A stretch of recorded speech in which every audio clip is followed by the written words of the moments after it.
Moving on to the conflict in the Middle East, the body count in Gaza increases daily, and there seems to be no end in sight. Residents are struggling to survive in the conflict zone. Arise News correspondent Karl Bostic files this report. Muna Arir is getting ready for what should be the happiest day in her life, her wedding. But the war in Gaza has taken away the heart of her family, and now she wears black. Her fiancé Ahmed is so angry he won't be seen. And Ahmed's mother explains how the Eid holiday has been ruined and the plans for a wedding shattered. This Ramadan, we've had children killed and buried in front of our eyes. In a moment, I've lost everything. Our home destroyed. How can my daughter-in-law pretend to be happy in her wedding? Muna is drowning in grief from the losses. Her father, brother, and 2 uncles. Because of the fighting in Shajia, no ambulances could get to them when they were injured. They bled to death. She had to wait 1 week for a ceasefire to find them. 1 week waiting that maybe they are alive. But when we got back, all what we found was their bodies. The 4 families from both sides, with 70 people, now live together in trauma, after losing members who were killed and their homes which were destroyed. They are among the tens of thousands displaced in Gaza, living as extended families. But the vast majority of 240,000 live in UN shelters. Conditions here are actually better, though the shortages are severe. The only source of light is the natural daylight for an apartment which has no electricity. Elsewhere in Gaza, the average is 2 hours a day. There is no running water, and water is kept outside in tanks that are empty today. For bread, there are long lines, and to play outside is not always safe. Though there is no privacy here, this is still one family. At the Tal al-Hawa school, 2,000 people now live here as refugees, and Yahya does not let his bride-to-be Riham go outside. He always stays with her to protect her. Their plans to get married after Eid also shattered by the war, but the war has made them stronger together. I lost my job because the factory I was working in was destroyed, so I don't know how to find myself a job. Riham is also coping with loss of her favorite uncle who was killed and her home also destroyed. I don't know how the wedding will be without my uncle, but being around Yahya makes me strong, even if there is bombing. There is no sign of romance or love at wedding shops, which are now closed in Gaza. These days, the shops for brides are in buildings for refugees, who are grateful just to have a shelter. The shops for dresses will stay dark, and there will be no brides in waiting, until it's time for Muna to no longer wear black, and it's safe for Riham to go outside. For more on the conflict, earlier I spoke with Karl, who is reporting from Gaza City.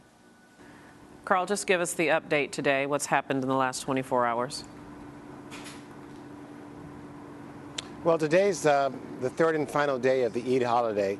It's supposed to be a holiday, but it's been anything but.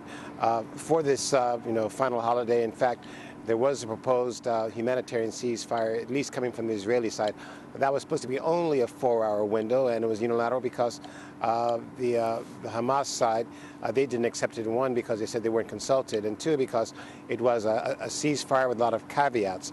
It was a ceasefire only for those areas where there was still no conflict going on or no fighting. So in other words, it's kind of like a ceasefire a la carte, because you had areas where there's still operations going on, ranging from Beit Hanun, Jabalia. Jabalia, of course, is where that UN school was hit earlier this morning, Rafin Khan Yunis, and Shajaya. Shajaya was a market area. Shajaya was a neighborhood where there's been intensive fighting throughout the past 2 weeks, and a market was hit where 17 were killed at that market. During that ceasefire period alone, 30 people were killed. So today's total is 129 total. In the meantime, you did have, again, some more diplomatic activity with an Israeli team now flying to Cairo to meet with representatives of the Palestinian side.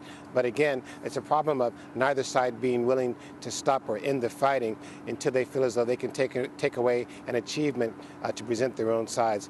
And that's why you have simply, spiraling civilian casualties, which are now in excess of 1,300 people. And some of those most recent casualties were some at another UN-sponsored school where I believe 15 are so far reported dead. Has there been an update? Because one of the officials said that this death toll was premature. That's right. There's still several injured that they have to account for, and that's the case with many of these things where, if it's not a case of people who are injured who later die because of subsequently because of wounds or injuries, it's also locating, identifying people who may be lost in the rubble. That's what happened in Shijaya, for example, with the market situation where 17 were killed. And also, I may add about the UN school. The UN is furious about what's happened here because not only is it the second time that a school has been struck by an Israeli shell, despite claims that Israel is saying that it might have been other fire. The UN has also maintained that they notified the Israeli military of the precise location and coordinates 17 times just to make sure that they knew that this was a shelter being used for people, for civilians who were displaced and nothing more. Nonetheless, tragedy still struck there earlier today.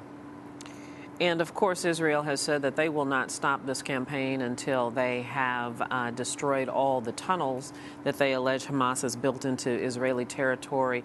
We've begun to learn more about those tunnels. Tell us what you've learned about them. Well, earlier today, one of the commanders of the Southern Command, he did say that they're only, quote, days away now from destroying or eradicating that network of what they call attack or terror tunnels. What they mean by that, those are tunnels that have been used to either store weapons or even bunkers for personnel, or tunnels that have been used for infiltration into Israel. They've even released videos showing an attack on Monday. That video showed the fighters coming out into Israeli territory. One of them wore a helmet camera that allowed them to film an entire operation as they breached the perimeter of a guard outpost next to kibbutz and apparently caught the Israeli soldiers unawares, and that's why you had 5 fatalities that day on Monday. The 6th soldier was able to fire back, and to prevent them from carrying back any of the bodies, which they were trying to do as well. I might add that earlier today it was also formally announced that 3 additional Israeli soldiers were killed in the course of fighting, bringing the death toll to 56. So again, what they hope to accomplish at the very least is to eradicate that network of tunnels, and then also in locating these tunnels, what they're finding shafts that are leading to other tunnels. So it's like really the branch of a tree that leads to other branches and such. So at the very least, by eradicating the tunnels, they are buying some time, because once that's done, if there is no ceasefire that's agreed to, they've at least done so much damage. It would take some time before they can even rebuild Carl. them. That's not the I got to solution jump in. that We they got to want, stop of course. you right there. Karl Bostic reporting for us from Gaza Strip. Thank you, Karl. Okay. Be safe. And you're watching Arise America.